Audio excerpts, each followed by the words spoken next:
સ્વાધ્યાય 2.3 ની ત્રીજી રકમ fx બરાબર 2x - 5 થી વ્યાખ્યાયિત વિધેય. અહીં જો કહી દીધું છે વ્યાખ્યાયિત વિધેય માટે નીચેની કિંમત શોધો. એમાં પહેલું છે f0. હવે આપણી પાસે આ વિધેય છે fx બરાબર f0 શોધવાનું છે.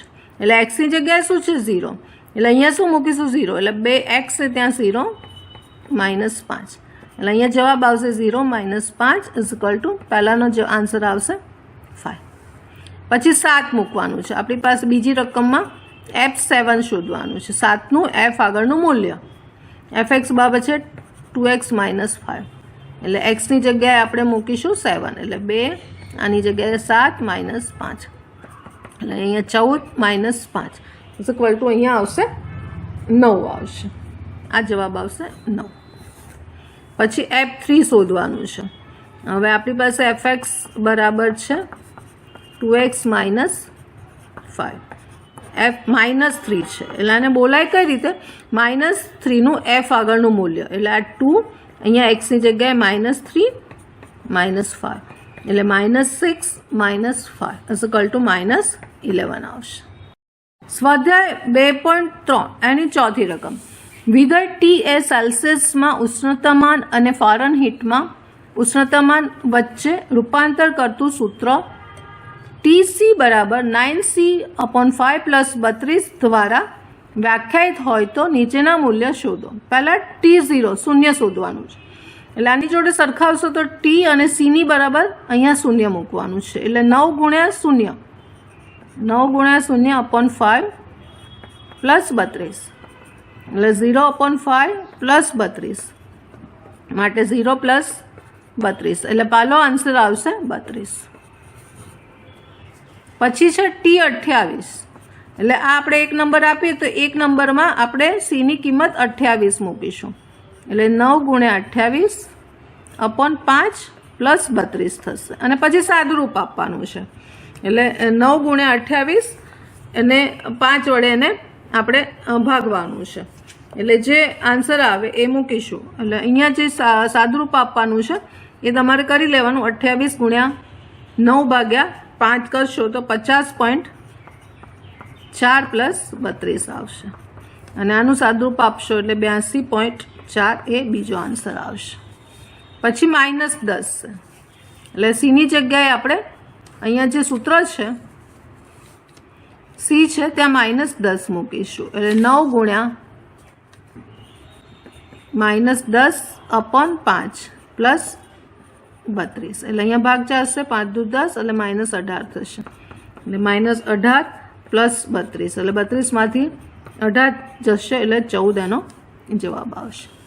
પછી ચોથામાં કીધું છે TC બરાબર 212 હોય તો C શોધવાનું છે, C નો આન્સર શોધવાનો. એટલે આપણે પહેલાં અહીંયા મૂકીશું જે સૂત્ર આપ્યું છે. TC બરાબર આપણને આપેલું છે 9C/5 + 32.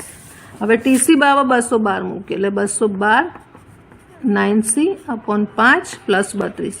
હવે C શોધવાનો છે, એટલે C ને સૂત્ર કરતાં આપણે બનાવવું પડશે. એટલે સૂત્ર કરતાં બનાવવા માટે આ 32 ને આ બાજુ લઈ લઈએ, એટલે અથવા 9C/5 અને 212માંથી 32 જશે, એટલે 180 વધશે, 2 0 થશે, અને 21માંથી 3 જશે, એટલે 180 વધશે. હવે C ને જોઈએ છે આપણે, માટે C બરાબર આ 5 ભાગાકારમાં છે એ ગુણાકારમાં જશે, અને 9 નીચે આવશે, એટલે 9 દુ 18, એટલે 20 આવશે, અને માટે C બરાબર આપણી પાસે આવશે 100. આન્સર આવશે C બરાબર 100 આવશે. સ્વાધ્યાય 2.3 ની પાંચમી રકમ. નીચેના વિધેયોના વિસ્તાર શોધો. આમાં પહેલું છે fx બરાબર 2 - 3x. અહીંયા વિસ્તાર જ શોધવાનો છે, મતલબ જ્યાં એ વ્યાખ્યાયિત છે વિધેય એનો પ્રદેશ આપણને આપ્યો છે. તો અહીંયા પ્રદેશ આપેલો છે x બિલોંગ્સ ટુ R અને x > 0. હવે આનો મતલબ શું? અને પ્રદેશને આપણે જોઈએ તો DF આપણને આપેલો છે. એ પ્રદેશને આપણે કેવી રીતે લખાય? તો એ પ્રદેશને આપણે લખવું હોય તો x > 0 છે, 0 નથી પણ ધન સંખ્યા છે, એટલે એને આપણે લખવું હોય તો 0 વિવૃત અંતરાલ 0 થી વિવૃત અંતરાલ ઇન્ફિનિટી. આ એનો પ્રદેશ આપેલો છે. હવે એનો વિસ્તાર શોધવા માટે આ વાય બરાબર છે આપણી પાસે, વાય બરાબર 2 - 3x. તો આ પ્રદેશમાંથી અહીંયા કિંમતો મૂકવાની હોય એક્સની, અને જે આઉટપુટ મળે એ આપણો વિસ્તાર થાય. હવે અહીંયા કિંમતો કઈ મૂકવાની છે? બધી ધન મૂકીશું. એક્સની જે કિંમતો મૂકાશે આમાંથી પ્રદેશમાંથી લેવાની છે. આ એનો પ્રદેશ છે, એટલે કે એક્સની કિંમતો આમાંથી લેવાની છે. હવે એક્સની કિંમતો વારાફરતી મૂકીશું 0 અને ઇન્ફિનિટિવ સાથે. એટલે ધારો કે આપણે સંખ્યા રેખા ઉપર દોરીએ તો આ પોઈન્ટ 0 છે એ નથી લેવાનું, પોલું છે, બરાબર. અને પછી બધી સંખ્યાઓ આવે, જેટલી પણ વાસ્તવિક સંખ્યા છે 0 પછીની. ધારો કે હું અહીં 1 મૂકું છું, તો હું 1 મૂકીશ એટલે 3 - 1 એટલે -3, એટલે જવાબ શું વધશે? -1 વધશે. અથવા આપણે જે પહેલાં કર્યું હતું આપણે કે આના વિસ્તાર શોધવા માટે આ યાદી ના કરવી હોય તો આપણે આનો ઉપયોગ કરીશું x > 0 અને આ બનાવીશું, આ અહીંયા y બનાવીશું. આ આપેલું છે આપણને. હવે -3 વડે ગુણીએ છીએ એટલે -3x અસમતા અહીંયા બદલાઈ જશે, અહીંયા લેસ ધેન થશે, અહીંયા 0 સાથે ગુણવાથી 0 રહેશે. હવે મારે 2 જોઈએ છે એટલે ઉમેરીશ, એટલે 2 - 3x અને અહીંયા આવશે 2, એટલે આ y આવી ગયો.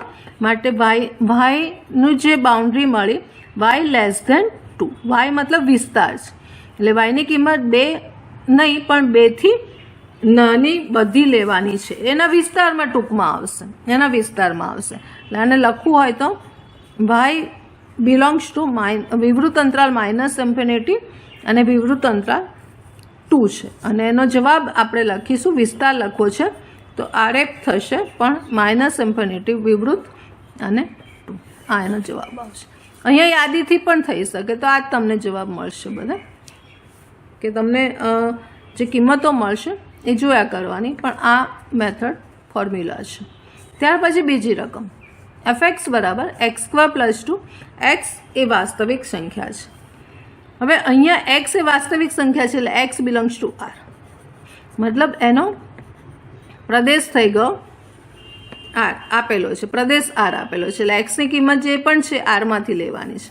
એટલે હું કોઈ પણ આરની કિંમત મૂકીશ તો આ વર્ગ છે, ઋણ મૂકીશ તો વર્ગ છે એટલે અહીંયા ધન થઈ જશે, અને +2 મળ્યા જ કરશે, દરેકમાં +2 મળ્યા જ કરશે.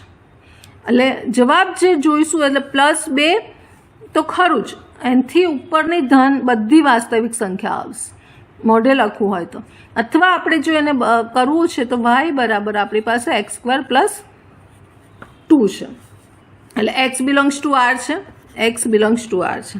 એટલે અહીંયા ડબલ ઇમ્પ્લાઇઝમાં x² > 0, હંમેશા અહીંયા x² છે ને આપણી પાસે, એટલે x² > 0 +2 લઈ લે, એટલે x² + 2 > 2, માટે y > 2.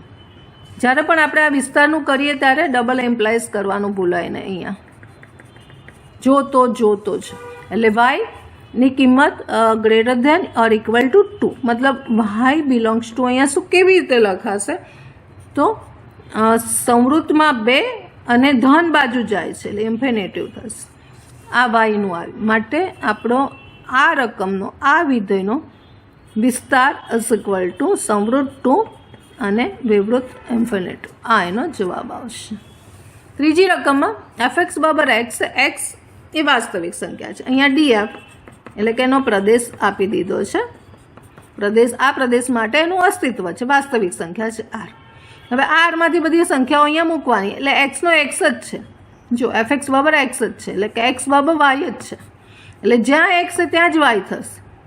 એટલે x બિલોંગ્સ ટુ R છે માટે y બિલોંગ્સ ટુ પણ R થશે, કારણ કે x બરાબર y છે, એટલે y બિલોંગ્સ ટુ R મતલબ એનો વિસ્તાર પણ થશે R. આન્સર.